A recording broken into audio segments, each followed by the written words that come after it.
Guy Warren Ballard was a United States mining engineer and a co-founder, together with his wife Edna Ann Wheeler Ballard, of the I Am spiritual movement, inspired by his life-changing meeting with the ascended Master Saint Germain.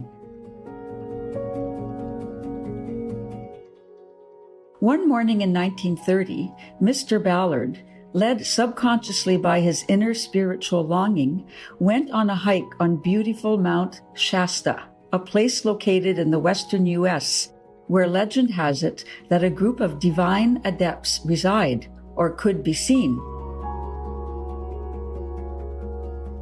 His sincerity and deep longing for the truth led to a profound experience that day.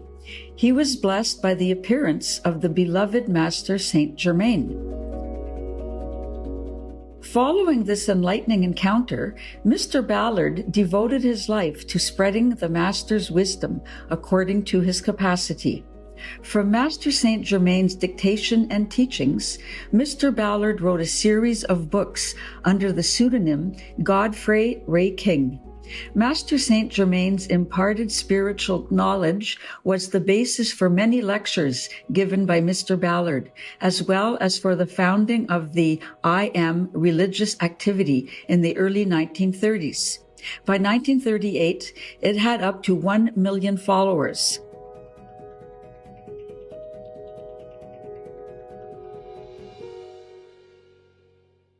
Today, the volumes documenting the precious mysteries revealed by the Ascended Master to Godfré Ray King are still a fascinating spiritual gem for many across the globe. The three most famous volumes are titled Unveiled Mysteries, The Magic Presence, and the I Am Discourses.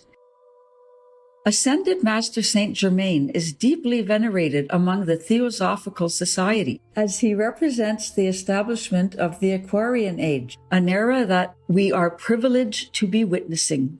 He is also identified with the Count of Saint Germain, a mysterious European figure who possessed a great inner knowledge and was called immortal by some due to his everlasting youth.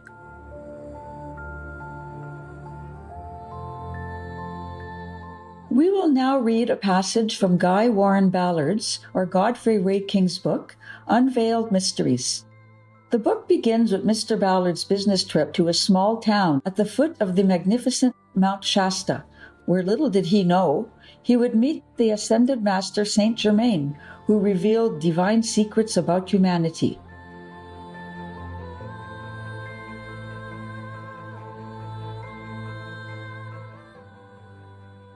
Excerpt from Chapter 1, Meeting the Master.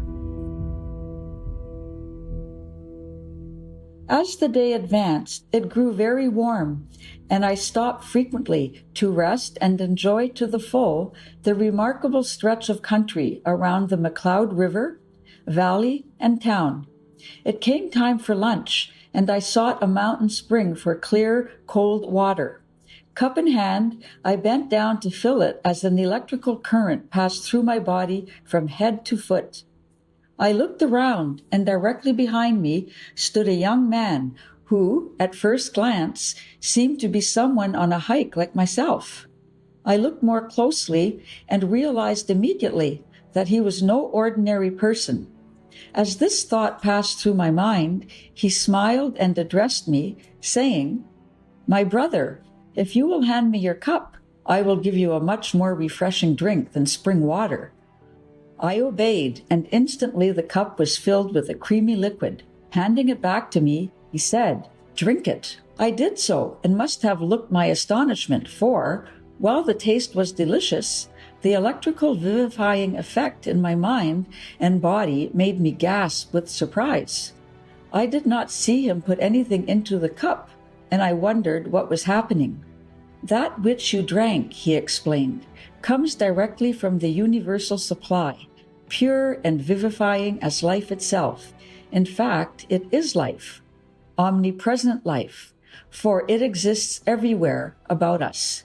It is subject to our conscious control and direction, willingly obedient, when we love enough, because all the universe obeys the behest of love. Whatsoever I desire manifests itself when I command in love. I held out the cup, and that which I desired for you appeared. See, I have but to hold out my hand, and if I wish to use gold, gold is here. Instantly, there lay in his palm a disc about the size of a $10 gold piece. Again, he continued, I see within you a certain inner understanding of the great law, but you are not outwardly aware of it enough to produce that which you desire direct from the omnipresent universal supply. You have desired to see something of this kind so intensely, so honestly, and so determinedly, it could no longer be withheld from you. However, precipitation is one of the least important activities of the great truth of being. If your desire had not been free from selfishness and the fascination of phenomena, such an experience could not have come to you. When leaving home this morning, you thought you were coming on a hike. That is, so far as the outer activity of your mind was concerned. In the deeper, larger sense, you were really following the urge of your inner God self that led to the person, place, and condition wherein your most intense desire could be fulfilled.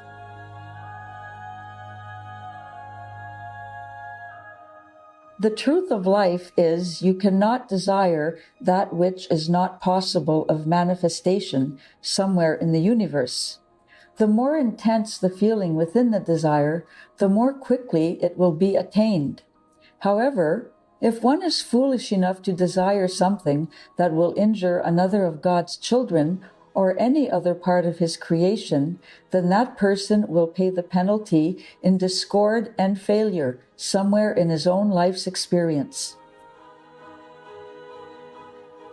It is very important to realize fully that God's intent for every one of his children is abundance of every good and perfect thing. He created perfection and endowed his children with exactly the same power.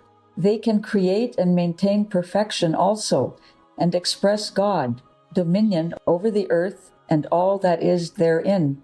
Mankind was originally created in the image and likeness of God. The only reason all do not manifest this dominion is because they do not use their divine authority, that with which each individual is endowed and by which he is intended to govern his world. Thus, they are not obeying the law of love by pouring out peace and blessing to all creation.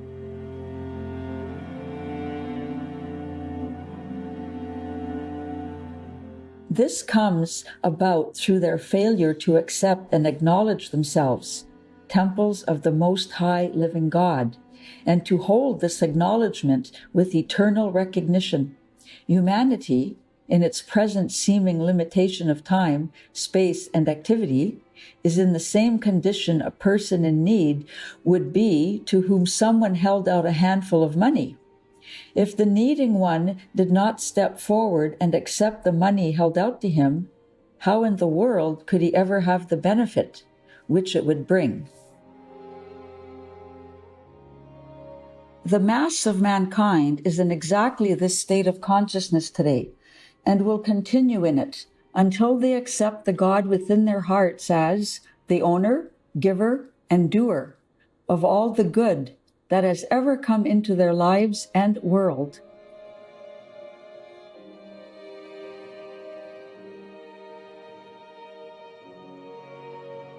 The personal self of every individual must acknowledge completely and unconditionally that the human or outer activity of consciousness has absolutely nothing of its own. Even the energy by which one recognizes the great God within is radiated into the personal self by the great God self. Love and praise of that great self within, and the attention maintained focused upon truth, health, freedom, peace, supply, or any other thing that you may desire for a right use, persistently held in your conscious thought and feeling, will bring them into your use and world, as surely as there is a great law of magnetic attraction in the universe. The eternal law of life is that whatever you think and feel you bring into form. Where your thought is, there you are, for you are your consciousness, and whatever you meditate upon, you become.